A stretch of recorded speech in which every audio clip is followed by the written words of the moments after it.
Protesters gathered at night to voice their anger over the police killing of a black man Monday afternoon, a killing they say did not need to happen. Cell phone footage shows police shooting 27-year-old Walter Wallace Jr.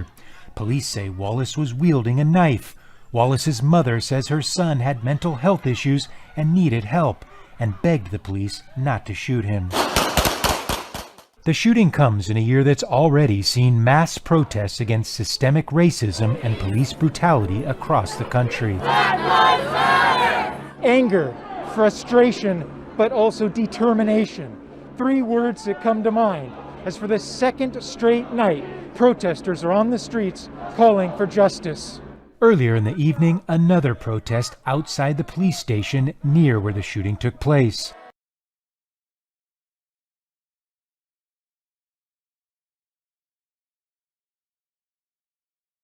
The 13-year-long UN arms embargo on Iran is now history. Despite strong opposition from Washington, Jerusalem and Riyadh, the Islamic Republic is now free to buy and sell conventional weapons. Any chance of seeing those sanctions imposed again? Probably not, as 2 of the 5 nations with veto power in the UN Security Council strongly oppose that. Now that the sanctions have gone, China and Russia have a lot to gain, mostly money and influence. Despite its crippled economy, Iran is interested in renewing its aging military arsenal and is well aware that Moscow and Beijing would be the 2 places to do it. Russia and China are not only interested in the money such arms deals could bring, but also on the message it could carry to the White House, who asked to implement snapback sanctions on Tehran.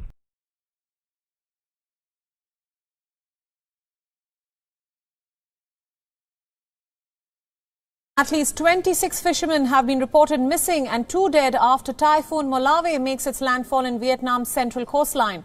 With wind speeds of up to 135 kilometers per hour, the typhoon has already wreaked havoc in the coastal regions. The local authorities have said that 26 fishermen went missing after their boat sank when trying to return to shore on Tuesday. The government has mobilized 2 Navy ships for search operations and nearly 250,000 military personnel have been deployed and placed ahead of the typhoon. Helicopters and amphibious vehicles are also placed on standby for dealing with the aftermath. More than 1.3 million people living in the vulnerable low-lying areas of central Vietnam have been evacuated and sent to temporary shelters for now.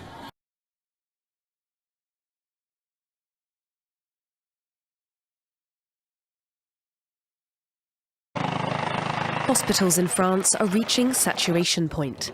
On Tuesday, 8 patients were transferred in an air ambulance from southeast France to the Loire region in the north of the country, around 600 kilometers away. These transfers between hospitals are an attempt to relieve the pressure on packed intensive care units in the country's most hard-hit regions. A government spokesperson said that the country was seeing an exponential increase in the number of infections. On the 27th of October, France recorded 33,417 new confirmed coronavirus cases, although doctors fear the real figure is much higher. In the last 24 hours, there were 532 new deaths from coronavirus, which is the highest toll since the 22nd of April. The number of Covid-19 patients going into hospital across France is creeping higher as well, approaching numbers last seen during the first wave.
An attempt by migrants to cross the Channel from France has resulted in tragedy after 2 adults and 2 children died when the boat carrying them sank.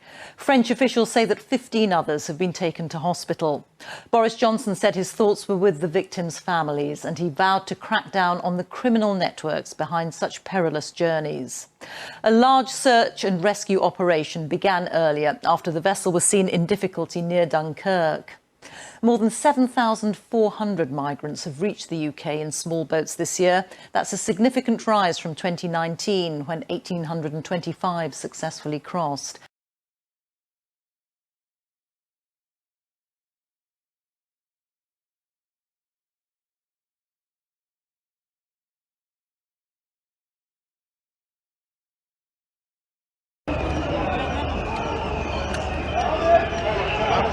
Şuraları alın.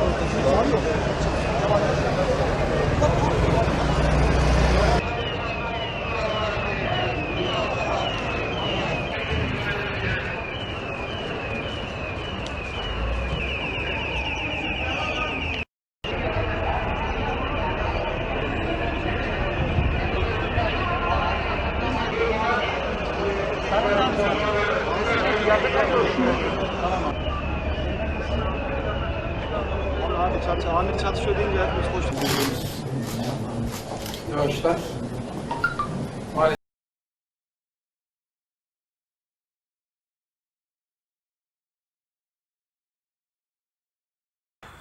Well, Benita, we've seen these incendiary balloon launches in the past not being met with an Israeli military response.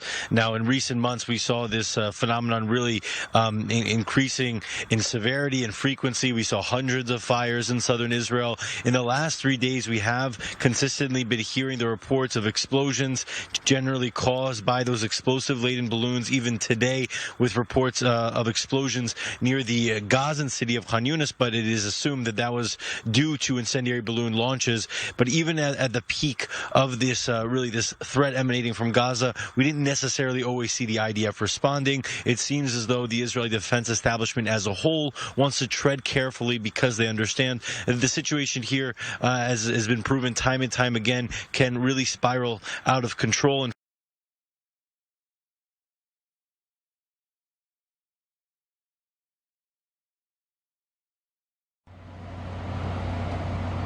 smoke on the Mexico City horizon. But this is no wildfire. It's the construction of the capital's new $3.5 billion airport at the Santa Lucia military base. Led by the country's military, construction is running around the clock on a very tight schedule, despite the pandemic. We have been working here for 1 year on this project and working very hard because we hope to be able to inaugurate the first areas for full operations in February 2021. All of our efforts are focused on that because those are the orders of our president. Indeed, this is the flagship project of President Andrés Manuel López Obrador, who halted his predecessor's new airport immediately after taking office, citing corruption, and started from scratch.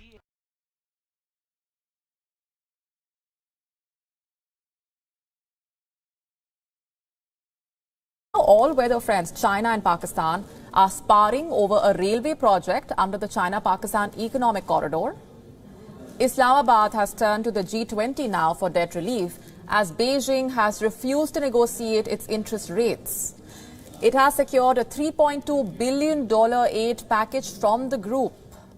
At the center of this row is the Mail Line 1, or ML1 railway project, which will connect Pakistani cities of Karachi and Peshawar. ML1 is the largest project under China's Belt and Road Initiative in Pakistan.